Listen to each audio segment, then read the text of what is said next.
국가가 범죄단체가 돼서 가상화폐를 탈취하는 유일한 나라가 북한이고 또 유일한 능력이 있어요. 해킹 능력으로는 아마 세계 5위권이라고 그래요. 지금 북중 간의 교역이 2023년 기준으로 98.3%거든요. 다예요. 매년 20-30억씩 적자였어요. 예. 돈은 못 벌어요.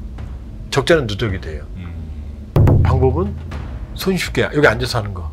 이 얘기는 북한이 자랑하는 게 아니라 그만큼 절박한 상황으로 가고 있다. 트럼프가 그렇게 사람들을 모아놨다는 얘기는 싸우려고 물론 그런 판을 만들지 않았겠죠. 그런데 젤렌스키 입장에서는 어차피 도장을 찍을 거였어요. 카드가 네네. 없으니까. 그 판을 젤렌스키가 이용했다.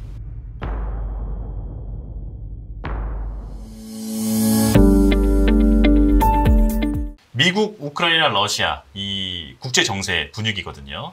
자, 일단 젤렌스키 대통령이 돌연 공중 해상 휴전을 제안하고 또 그리고 미국과의 광물 협정에 대해서도 서명하겠다라는 뜻을 밝혔다고 합니다. 이제 사실 얼마 전에 외교 참사가 있지 않았습니까? 네. 정상회담에서 고성이 오가고 그러게. 네. 좀 뭐 보는 시각에 따라서는 젤렌스키가 모욕을 당했다라고 표현하기도 하고요. 자, 이게 지금 우크라이나가 이제 미국에 사실상 백기를 들었다 이렇게도 볼 수 있을까요? 백기를 드는 건 예정돼 있었어요. 네. 왜냐 우크라이나는 자력으로 전쟁을 하는 게 아니거든요. 대략 지금 전쟁 수행 능력의 한 50% 좀 넘게를 우크라이나, 그다음에 나토하고 미국이 나머지 절반 정도씩 25% 20 정도를, 미국이 한 20% 좀 넘게 지원하고 있는데 문제는 이게 핵심이에요. 에이티킴스를 비롯한 핵심 무기가 있고 특히 정보자산, 정찰, 감시 이건 예. 나토는 못 따라오거든요.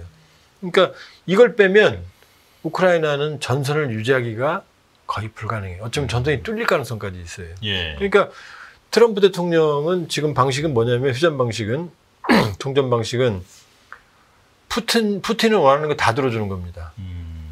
이 우크라이나의 5분의 1 정도의 영토를 푸틴이 장악하고 있거든요. 네.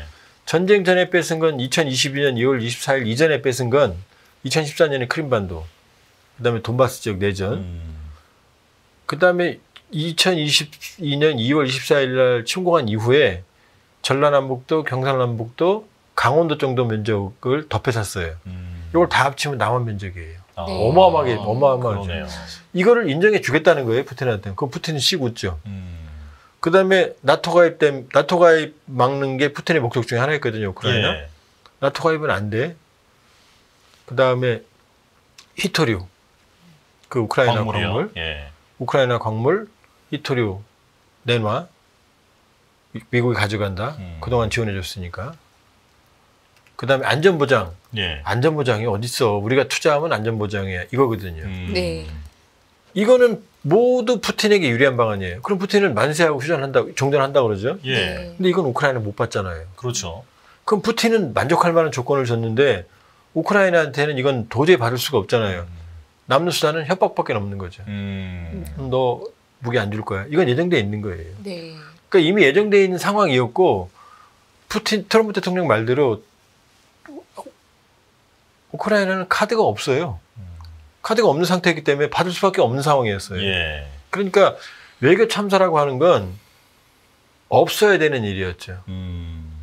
없어야 되는 거죠. 근데 외교 참사라는 게 웃긴 게 정상회담을 생중계하면서 싸우는 거 처음이죠. 그러네요. 생각해보니까. 정상회담 그렇게 안 해요. 예. 드라마나 영화에서나 볼 그렇죠, 법한 예. 장면이었던 것 같아요. 그러니까 시트콤에서 나오는 거거든요. 그렇죠. 보통 공개하는 데서는 얘기하고 악수하고. 뭐 악수하고 연설하고 한 20-30분 하고 들어가서 거기서 싸우는 기본기로 거예요. 얘기하잖아요. 그렇죠. 근데 이 회담은 어땠죠?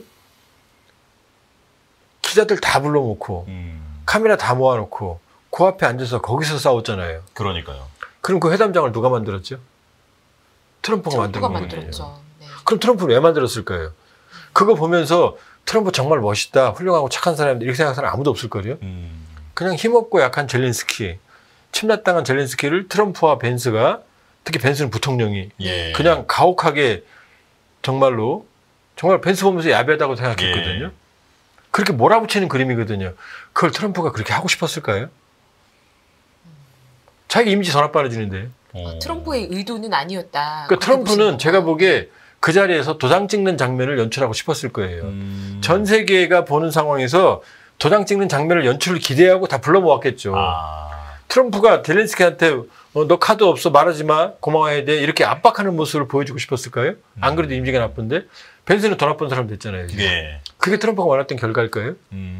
위원님께서 다른 방송에서 진짜 함정을 판 게 젤렌스키다 이런 말씀을 함정 하셨는데 굳이 함정을 팠다라고 표현할 수는 있지만 네. 트럼프가 만들어 놓은 판을 이용했다고 봐야죠. 왜냐? 지금 젤렌스키가 만일에 트럼프가 그렇게 사람들을 모아놨다는 얘기는 그러고 갔잖아요. 젤렌스키가. 그리고 가기 전에 트럼프 대통령이 그랬잖아요. 광물협정하러 올 거야 그랬잖아요. 그렇게 많은 사람을 모았다는 얘기는 젤렌스키 대통령이 그래 가서 도장 찍을게 이렇게 얘기했을 개연성이 높죠. 싸우려고 그런 판을 만들지 않았겠죠. 네. 부부 싸우는 거 생중계 합니까? 그런데 젤렌스키 입장에서는 어차피 카드도 없고 100일 이렇게 돼 있어요. 그러나 가서 우크라이나 영토 5분의 1 뺏겨, 히테로 반 뺏겨, 안전보장 못 받아. 그리고 돌아온 나토가 못해. 그리고 돌아온 우크라이나 국민들 어떻겠어요? 잘했다고 그러겠습니까? 아니죠. 네. 거기서 그렇게 붙어버리니까 어떻게 됐어요? 그 회담 분위기 볼 때 처음부터 젤렌스키 대통령은 고분고분하지 않잖아요. 예. 네. 오히려 도발하잖아요, 계속. 그렇죠. 그러니까 젤렌스키 대통령이 돌아왔을 때는 전 세계가 어떻게 됐어요? 아, 참 안 됐다. 동정하죠. 약속의 서름이다. 그다음에 미국에 대한 저게 미국이야? 그렇죠. 우크라이나 국민들이 지지가 폭발적으로 올라갔어요. 젤렌스키 만세. 심지어 젤렌스키의 정적이 잘루드니 전 총사령관이거든요. 젤렌스키는 트럼프와 싸우기 전에 지지율이 50% 중반이었거든요. 트럼프와 대립하면서 60% 중반으로 올랐어요. 싸우기 전, 공개적인 싸움 전에요. 예. 공개적인 싸움 위에는 우크라이나 전역에서 모두 젤렌스키를 지지했어요. 젤렌스키의 정적들까지도 아 이건 젤렌스키가 잘했다. 그 다음에 유럽은 어떻게 됐어요? 젤렌스키 우리 지지할 거야. 나 그쵸. 우리랑 너랑 함께 있을게. 이제 이런 얘기까지 나오잖아요. 야, 힘들면 내가 같이 갈게. 독일 총리, 영국. 그럼 누가 손해 본 거예요? 손해는 트럼프가 본 건가요? 결과적으로는 이제 가서 도장 찍는다면서요. 그럼 싸우지 말고 찍었어야죠. 자기 말씀 들어보니 또 그러네요. 지지로 올라가고 예. 인지도 좋아지고. 그럼 결과적으로는 어차피 들 100개였는데 카드가 없는 젤렌스키로서는 이 한판으로 인해서 지지율이 올라갔고 그다음에 여러 가지 면에서 호감도도 올라갔고 예. 정적들도 말 못하게 만들어 놓은 거죠. 어차피 도장은 찍을 거였어요. 카드가 네네. 없으니까. 그러니까 예. 제가 보기에는 이게 뭐 함정이냐 아니냐를 떠나서 그 판을 젤렌스키가 이용했다라고밖에 판단할 수가 없는 거죠. 예. 그런데 이제 제가 이제 위원님께서 이 문제에 대해서 이제 워낙 해박하시니까 네. 그냥 딱 이 핵심을 한번 여쭤보고 싶어요. 앞서 말씀해 주신 대로 지금 트럼프는 푸틴의 말을 다 들어주고 있다는 말이죠. 네. 왜 푸틴의 말을 다 들어주느냐 이게 좀 궁금하거든요. 네. 트럼프 대통령은 푸틴이건 젤렌스키건 뭐 스타머 총리건 관계없어요. 푸틴이 이뻐서가 아니라 지금 이 끝없는 전쟁을 당장 끝내는 게 목표예요. 빨리 끝내기 위해서. 예, 그게 목표입니다. 누가 이기느냐 지는 아무 상관없어요. 예. 만약에 빨리 끝내는데 젤렌스키가 유리하다. 그럼 젤렌스키 편 들 거예요. 근데 지금 상황은 가장 빠른 방식 이 방식이라는 거죠. 푸틴이 만족한 걸 주고 그다음에 우크라이나 압박하고 무기 안 주고 그러면 끝나거든요. 그럼 왜 그러느냐? 우크라이나 러우 전쟁은 내 전쟁이 아니다라고 생각해요. 미국의 전쟁이. 예. 유럽하고 달라요. 유럽은 내 전쟁이라고 생각하는 거거든요. 그렇죠. 왜냐하면 우크라이나가 뚫리면 유럽이 뚫리니까. 그러니까 트럼프 대통령은 푸틴이 이뻐서가 아닙니다. 프렌드십이 있어서가 아니에요. 그냥 빨리 끝내는 방법을 선택한 거고 그다음에 그동안 들어간 돈을 다 회수하겠다는 거예요. 예. 어떻게? 이자까지 붙여서. 그게 목표거든요. 그러니까 이게 목표니까 나토가 반대하든 젤렌스키가 와서 뭐라고 하든 그다음에 자기가 젤렌스키한테 당했다 하더라도 그건 안 중요해요. 그냥 결과적으로 자기가 원했던 걸 받으면 웃고 넘어갈 거예요. 아메리카 온리라는 말이 아주 잔인하게 느껴지는 그런 상황이다라는 생각이 듭니다. 자, 그렇다면 어쨌든 트럼프가 이렇게 빠르게 추진을 하고 있는 상황이 결국에는 러우 전쟁의 종전으로 좀 시계가 빨리 흘러갈 수 있을까요? 트럼프 대통령이 야박하고 냉정해 보이지만 사실 희생을 줄일 수 있는 가장 빠른 길이에요. 왜냐하면 전쟁 2022년 2월 24일 이후 러시아 측 사상자가 80만에서 100만 사이로 추정이 돼요. 아, 예. 우크라이나도 그럴 거 아니에요. 그런데 이 전쟁은 지금 초기 한 2달 정도를 러시아가 리드했거든요. 전방위적으로. 네. 그러다 전선이 남부 쪽으로 축소가 됐고, 그 다음에 지금 교착된 전선 국면이 이 2023년 6월 정도에 교착이 돼요. 근데 우크라이나가 대공세를 했는데 그때는 우크라이나가 전력을 모두 거의 상실했어요. 그다음부터는 교착이에요. 여기서 그냥 서로 그냥 소모만 하고 있는 거거든요. 네. 양쪽이 그 지역이 쿠르스크 지역인가요? 아닙니다. 지금 전선은 이렇게 됩니다. 지금 크림반도와 돈바스라고 하는 지역, 2014년에 내전과 러시아가 합병이라는 지역, 요 지역을 잇는 회랑이 있어요. 동부와 남부에 있는. 네. 요 지역이 전장의 99% 이상이에요. 이건 모두 우크라이나 땅이에요. 네. 요게 주 전장이에요. 네. 근데 쿠르스크는 뭐냐? 러시아 땅이에요. 지난해 8월에 갑자기 젤렌스키 대통령이 러시아 땅을 침공을 합니다. 남쪽 막기도 힘든데. 그러니까 네. 쿠르스크는 러시아 땅을 우크라이나가 점령하고 있는 거예요. 남부가 1%도 안 돼요. 근데 왜 인민군도 지금 여기가 있어요. 그러니까요. 근데 이게 왜 중요하느냐? 이건 러시아 땅이잖아요.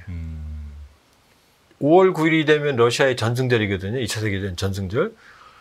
1945년 5월 9일 이후로 러시아는 처음으로 외국 군대에게 본토를 뺏긴 거예요. 푸틴의 자존심을 건드린 거예요. 상징적인 의미가 있군요. 두 번째, 쿠르스크는 전쟁사에서 세계적으로 유명한 지역이에요. 우리가 2차 세계대전 하면 뭐 노르망디 상륙작전 막 영국과 비오비, 배틀 오브 브리튼, 영국과 러시아 간의 독일 간의 공중전 이렇게 생각하는데 사실은 전쟁의 본질은 스탈린과 히틀러의 싸움이에요. 동부전선에서 결정이 났거든요.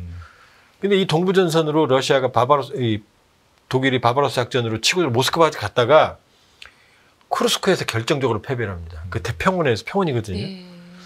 세계 수천 대의 탱크가 엉겨붙거든요.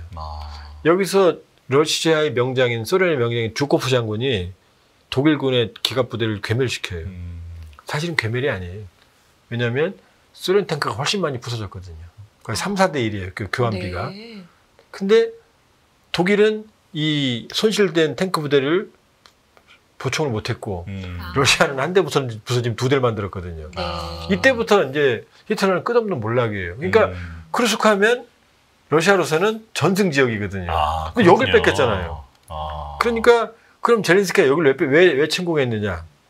여기를 침공하면 푸틴의 자존심을 건드리고, 두 번째 젤렌스키는 알고 있었거든요. 이 강제 휴전 어차피 종료될 가능성을 자기들이 원하지 않는. 근데 이 땅을 잡고 있는 한 휴전을 막을 수 있잖아요. 푸틴은 이걸 뺏긴 상태에서 휴전이나 종전을 못 하잖아요. 예. 그리고 종전이나 휴전을 해도 이건 값어치 있는 땅이니까 네. 남쪽에 많은 땅이랑 바꿀 수 있잖아요. 그래서 여기에 지금 치열한 전투가 서울시 한배 반면적 정도 뺏었다가 지금 줄어들어서 서울시의 한 3분의 2 정도? 이 정도 면적에서 고군분투하고 있고 인민군도 여기 있는 거예요.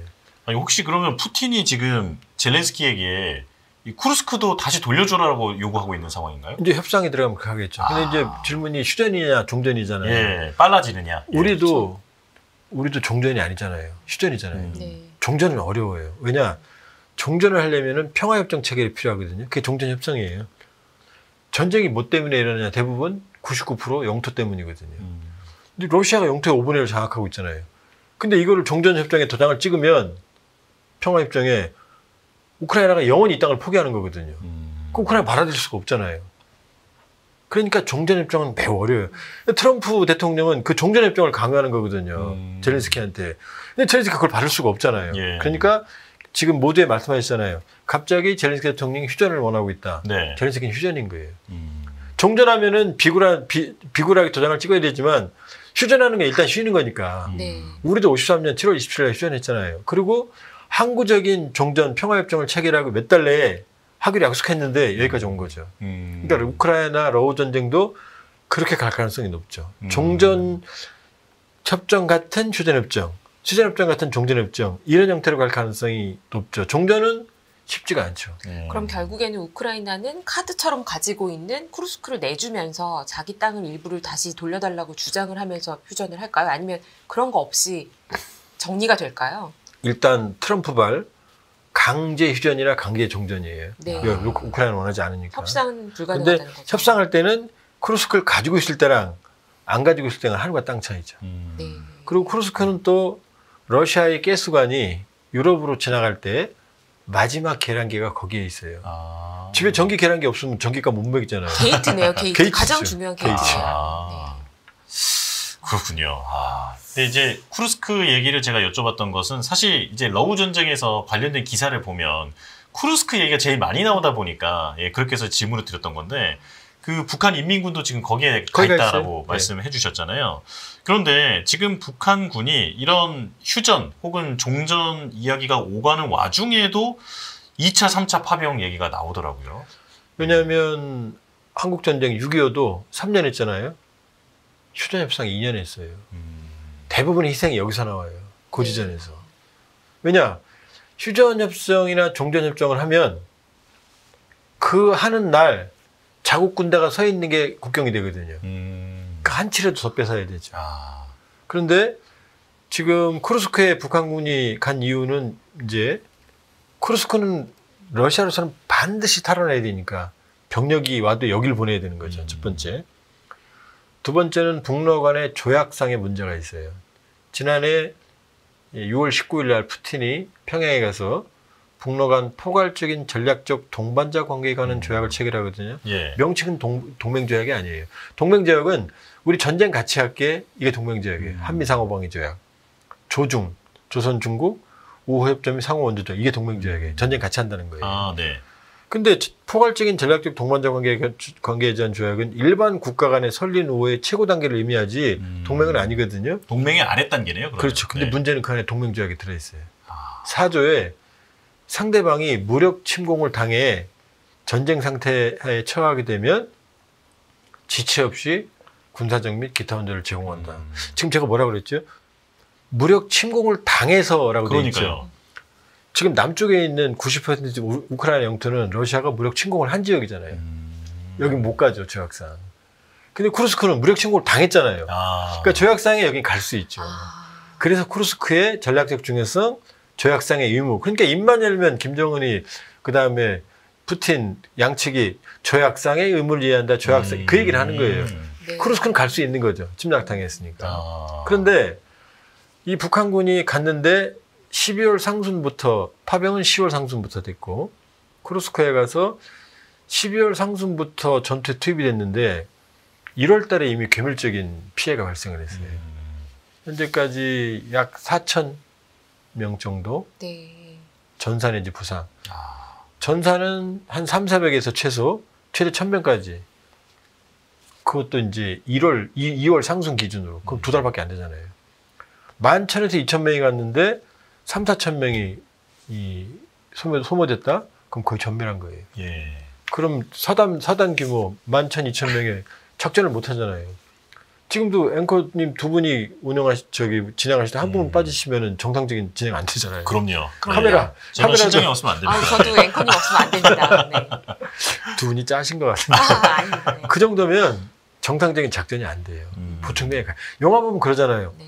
신병 왔네? 보충병 이렇게 뭐 따로병 따라다니죠. 오잖아요. 네네. 그럼 뭐냐? 전사나 부상자가 발생하면 그 자리를 메우지 않으면 그 부대의 작전 능력이 안 생겨요. 그러니까 1월 달에 이미 큰 공백이 발생했으니 그때 이미 갔다는 거죠. 아, 그래서 네. 지금 미국도 이제 그 우리 국정원도 추가 파병 얘기를 했거든요. 당연히 가야 돼요. 예. 안 가면 정상적인 작전이 안 돼요.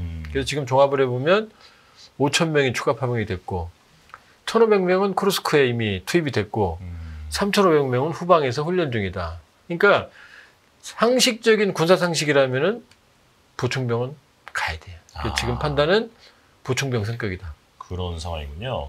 그런데 이제 궁금한 게 사실 지금 말씀해주신 대로 괴멸적인 그 피해를 입었는데 애초에는 북한군 정예군이 가기 때문에 전투력이 상당할 것이다 이런 기사들도 많이 있었거든요. 지금 실제로 드러난 북한군의 전투력은 어느 정도입니까? 복잡해요. 그러니까 전투력은 그러니까 강제 징집된 병사들, 러시아, 우크라이나 이 사람들이 전투 의지가 있겠어요? 훈련을 제대로 받겠어요? 그다음 용병들 돈 받고 싸우는데 살기가 급하죠.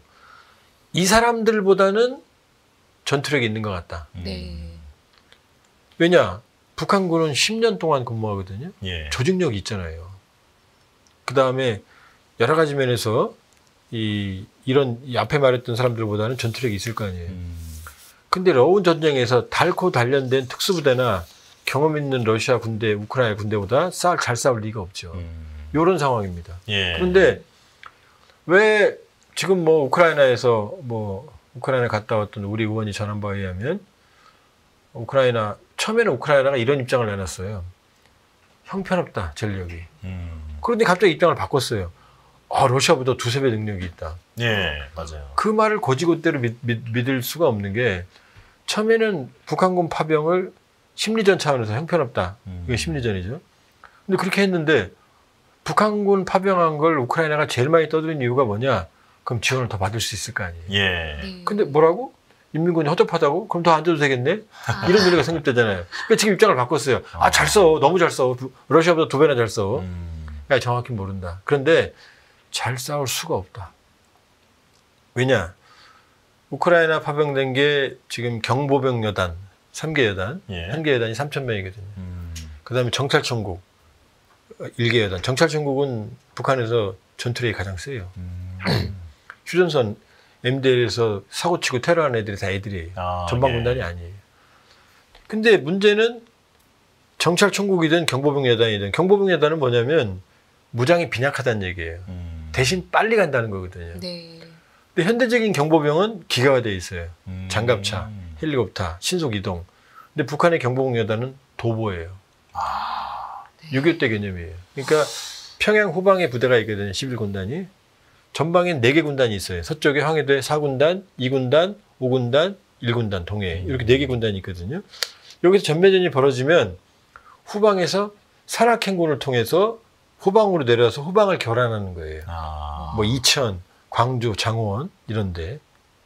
거의 뭐 역사 소설에 나올 법한 근데 수준이네요. 산에 가려면 산에 차 못 타고 네. 다니잖아요. 예. 그러면 이 사람들은 경무장, 소총, 수류탄, 중장 제일 중화기가 60mm 박격포예요. 이건 분해해서 들고 다니거든요. 예. 탄도 들고 네. 다니고. 이게 사거리가 2km밖에 안 돼요. 이 병력이 간 거예요. 근데 자, 쿠르스크는 어떻게 돼요? 평원이에요. 산 하나 없어요.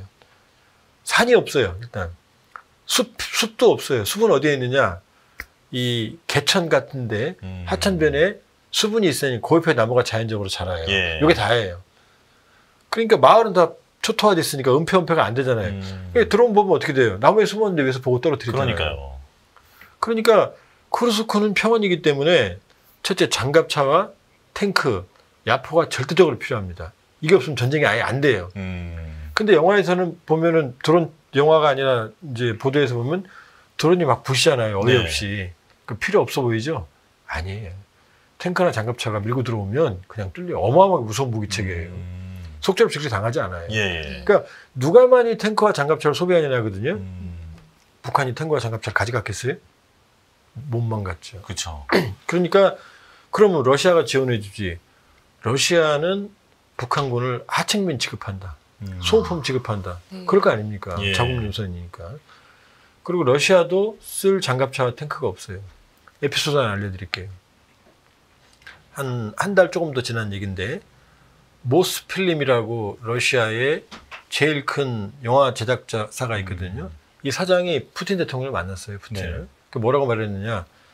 우리 영화 촬영에 필요한 소품들로 탱크와 장갑차가 한 50여 대 있다.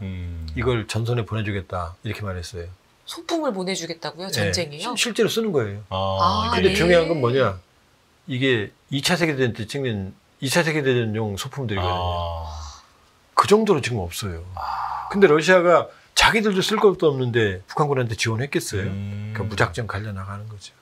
소품을. 그래서 전투력과 관계없이 희생이 큰 거예요.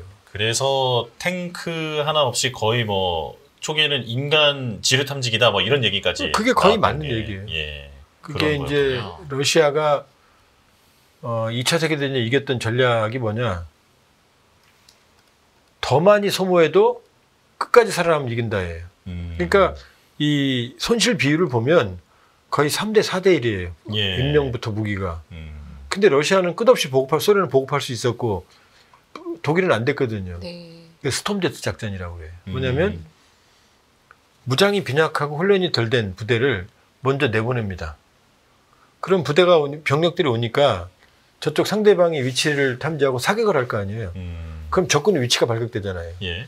그럼 이 부대의 희생을 통해서 적군을 잡는 게 스톰 작전이거든요. 인해 전술이에요, 쉽게 말하면. 거기에 투입된 거라고 보시면 돼요. 그렇군요. 자, 그런가 하면 지금 북한이 그 가상화폐 탈취로 이 국방비를 대신하고 있다. 이런 얘기가 나왔거든요. 최근에는 또 2조 원대라고 지금 규모가 알려지기도 했는데 지금 이 북한의 가상화폐 탈취가 하루 이틀 일이 아니지 않습니까? 네. 어떤 상황인가요?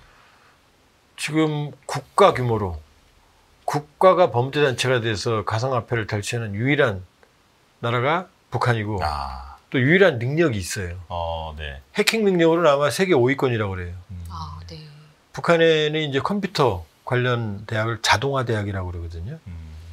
미림 자동화 대학이라고 평양에 미림동에 있거든요. 원래 미림 대학이라고 그랬거든요.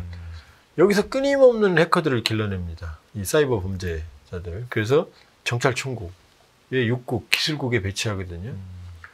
여기에 대략 5천에서 10,000명의 전문 인력, 수준 높은 해킹 인력이 있다고 추정이 되고 이 중에 일부분은 해외에 나와 있어요. 나와서 그 북한의 우호적인 국가나 위장 비자나 위장 여권을 가지고 활동을 하고 있거든요. 그 라자루스나 김숙희 이런 친구들이 다 그런 라인이에요. 네. 북한 내에 있는 게 아닐 북한 수도 내에 있겠네요. 본부는 있죠. 예, 예. 나와도 있죠. 그러니까 가장 능력을 갖추고 있고 국가 단위로. 그 다음에 의지가 있어요. 그 의지가 무슨 얘기냐. 지금 지난해 북한 원화, 그러니까 1달러에 지난해 상반기 요 시점에 8,400원 했거든요. 아, 네. 근데 2월 말 기준 올해 22,000원이에요. 거의 3배가 움직였네요. 지역에 따라서는 3만 원대까지 4만 원대까지 간 적도 있어요. 우리가 그랬다고 생각해 보세요. 지금 원화가 4,000원, 5,000원이라고 생각해 보세요. 그럼 지금 하시는 일들 다 어려워지실 거예요. 자문 이런 거. 별로 상상하고 싶지 않죠. 그러니까요. 네. 그 정도예요. 그럼 북한 내에 이게 달러가 없다는 얘기죠. 야. 왜냐, 북한이 외화를 획득하는 게 첫째 제일 큰 게 광물, 석탄, 철광석. 그 다음에 수산물. 수산물이요. 수산물도 높았어요. 그 다음에 이제 무기 밀수출. 그 다음에 노동자, 해외 노동자. 근데 이게 다 대북 제재에 걸려 있어요. 아, 네. 그러니까 북한 외화 수입의 95% 정도가 묶여 있습니다. 그러니까 눈썹 팔고 가발 파는 거 아니에요. 그거 돈이 되겠어요? 지금 북중 간의 교역이 북한 교역의 2023년 기준으로 98.3%거든요. 다예요. 매년 2, 30억씩 적자였어요. 누적돼 있어요. 예. 돈은 못 벌어요. 적자는 누적이 돼요. 방법은 손쉽게 여기 앉아서 하는 거. 이거밖에 없는 거죠. 그러니까 다 알거든요. 정찰총국이 한다는 거 찾아보면 대놓고 하는 거죠. 그건 이 얘기는 북한이 자랑하는 게 아니라 그만큼 절박한 상황으로 가고 있다. 그러니까 대북 제재가 안 통하는 게 아니라 대북 제재를 버티고 있는 거예요. 그런 방식으로. 도무지 달러를 벌어들일 수 있는 방법이 없기 때문에 없어요. 국가 단위로 그냥 범죄에 예. 지금 몸을 던지고 있다. 예. 참 이렇게 말씀을 해주셨는데요. 자, 지금 이 러시아 우크라이나 전쟁 관련해서 쭉 이 정세를 이제 짚어봤는데 이제 그래서 이제 중요한 게 지금 앞서 말씀해주신 대로 트럼프가 젤렌스키 앞에서 어떤 고압적인 자세 이런 걸 하는 걸 보니까. 많은 미국의 동맹국들도 와 우리도 힘을 잃으면 지금 저런 꼴이 될 수 있겠다라는 식의 위기 의식이 좀 높아지는 것 같거든요. 예, 우리나라도 혹시 뭐 이런 상황에 내몰릴 일이 있는 게 아닌가 당연히 걱정이 있죠. 됩니다. 당연히 있죠. 어떻게 보시나요? 일본 이시바 총리 가서 그렇게 트럼프 좋은 얘기했는데 뭐라고 말했어요. 방위비 올려서 기분 나쁘게 만들고. 그다음에 TSMC 가서 1,000억 달러, 총 1,650억 달러. 근데 대만 우리 돈 훔쳐가고 있다고 얘기하고. 아, 그러네요. 나토 대상이 없어요. 그러니까 트럼프 대통령, 트럼프 2기는 무조건 자기들이 손해를 보고 있고 부당한 대우를 받고 있다고 생각하고 그 대상은 피하 구별이 없어요. 이번 첫 의회 연설에서 뭐라고 그랬어요? 경제적으로는 동맹국들이 적성국보다 더 나쁘다 그랬거든요. 그렇죠. 그러면 우리한테도 당연히 뭐 그건 피하가 없습니다. 넌 이쁘니까 뭐 이런 거 없어요. 그러니까 그 피아를 가리지 않고 대신 자기가 필요하면 간섭게 다 빼줄 거예요. 그런데 자기한테 이게 아니다고 싶으면은 영국이든 아니 영국, 프랑스, 유럽의 나토 국가들이 걸프전이나 미국을 위한 전쟁 아프가니스탄에 얼마나 많은 사람들이 전사했는 줄 알아요? 네. 그거 딱 20잖아요. 20잖아요. 그게 없는 거예요. 약간 벤스 부통령이 어중이 떠중이 군대라고 하지 않았습니까? 그러니까 예. 지금 뭐 우리가 뭐 한미동맹이 혈맹이지 6.25 때 그거는 비교가 안 되죠. 2차 세계대전 때 얼마나 많은 미군들이 유럽에서 죽었어요. 영국과 뭐 프랑스, 독일, EU와 미국은 혈맹이 아니라 뭐 자원공체라고 봐도 돼요. 그렇게 따지면. 네. 근데 입싹했잖아요. 그러니까 트럼프 대통령은 자기가 생각하는 경제적 이해관계가 만들어질 때까지는 피와 구별이 없어요. 그러니까 살 수 있는 방법은 뭐냐? 트럼프가 원하는 걸 가지고 있다는 걸 보여주는 수밖에 없어요. 그게 없으면 아무리 내가 매력이 있다고 해도 믿질 않아요. 우리가 매력이 있으면 트럼프가 원하는 매력이 있으면 트럼프가 그냥 오죠. 있잖아요. 일단 조선 같은 거 눈독 들이잖아요. 예. 네. 가장 절실하니까. 그렇죠. 그다음에 반도체, 배터리, 첨단 기술들 우리 있어요. 그다음에 또 하나는 트럼프 미국 2기에서도 자세히 들여다보면 정권이 많이 변하는 것 같지만 하나의 흐름이 보여요. 오바마 때부터. 그건 뭐냐? 딱 한 놈만 팬다. 그게 누구냐? 중국이에요. 네. 그렇네요. 예. 분명하네요. 그것이. 지금 미국 역사상 미국 GDP의 50%를 처음으로 넘은 나라가 일본이었거든요. 80년대. 네. 그때 미국 주도로 플라자 합의. 뭐 설은 많지만 제일 큰 요인은 엔고였어요. 일본을 주저앉힙니다. 끝없는 잃어버린 10년, 20년, 30년이 와요. 그러니까 일본의 시대는 그때로 끝났어요. 그러니까 동맹이 동맹을 주저앉힌 거예요. 왜? 네. 미국을 넘보는 거 안 되니까요. 두 번째로 넘은 게 누구냐? 중국이에요. 언제? 이 오바마 정부 시기입니다. 그러니까 오바마 정부 때는 피보트 아시아로 돌아간다. 이 전략이 나와요. 그러면서 리밸런싱. 해외에 있는 미군을 재균형, 재배치하겠다. 어디로? 아시아로. 누구 잡으러? 중국 잡으러. 왜? 소련이 무너졌으니까 유럽의 중요성이 떨어졌잖아요. 그러니까 트럼프가 지금 발 빼려고 그러는 거예요. 네. 그다음에 시일가스. 그렇죠. 미국이 장악하니까 소유가 남으니까 이제 중동에서도 발을 빼. 이 전력을 아시아로 갈게 하고 피보트 아시아. 그게 큰 의미가 있는 거예요. 2009년에 오바마 정부 출범하잖아요. 근데 그때 미국이 이건 알았는데 힘이 없어요. 왜냐? 2007년 서브프라임 모기지. 2008년 리먼 브라더스 사태. 이걸로 미국이 코피가 터지니까 중국을 잡을 여력이 없었던 거예요. 그 시간이 흘러간 거예요. 중국은 50년 쭉쭉 넘었죠. 어디까지 갔느냐? 75, 6%까지 간 적이 있어요. 한때는 이런 식으로 가면 20년 이내에 중국이 미국을 추월할 것이다라는 전망도 그런데 있었죠. 네. 지금 다시 쪼그라들었어요. 네. 60, 한 7, 8%로. 왜냐? 오바마가 피보트 아시아를 했는데 트럼프는 한 줄 더 떠요. 아시아를 개념을 확장해요. 인도 퍼시픽, 인도 태평양. 더 넓혀요. 인도양과 네. 태평양으로. 태평양으로 넓히고 아시아를 인도양으로. 왜? 인도가 중국을 막아주잖아요. 서로 왼수니까. 예. 인도 퍼시픽. 자, 트럼프 1기. 트럼프 2기 돼서 바이든이 트럼프 무지하게 비난했지만 대중 정책은 잘했어. 그대로 가져와요. 인도 퍼시픽 또 와요. 지금 어떻게 돼요? 지금 벼르고 있는 거 아시죠? 트럼프 2기가 인도. 요거만 지금 중국의 목표는 러우 전쟁, 이스라엘 하마스, 북한 어떻게 될지 모르겠지만 그리고 중국을 완벽하게 주저앉히겠다는 거거든요.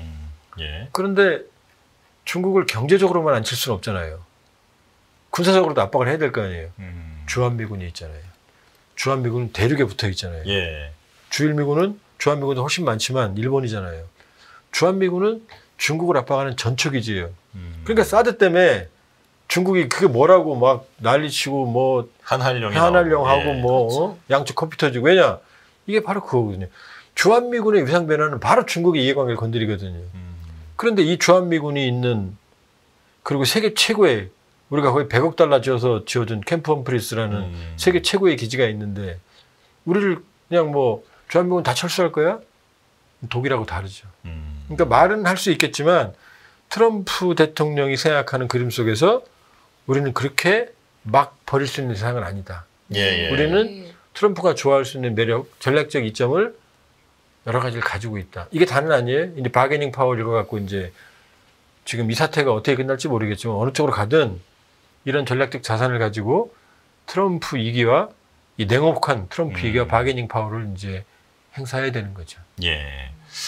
자, 또 푹 빠져서 얘기를 듣다 보니까 네. 예, 순식간에 1부가 끝나고 말았습니다. 자, 여기서 인사를 드려야 할 것 같아요. 자, 조한범 통일연구원 석정연구위원과 함께했습니다. 고맙습니다. 감사합니다. 안녕하세요. 이승입니다. 더 많은 영상을 보고 싶으신 분들은 화면 오른쪽에 있는 구독 버튼을 눌러주시기 바랍니다. 그리고 영상을 보시면서 좋아요는 필수인 거 아시죠? 항상 인포맥스 라이브를 사랑해주셔서 감사합니다.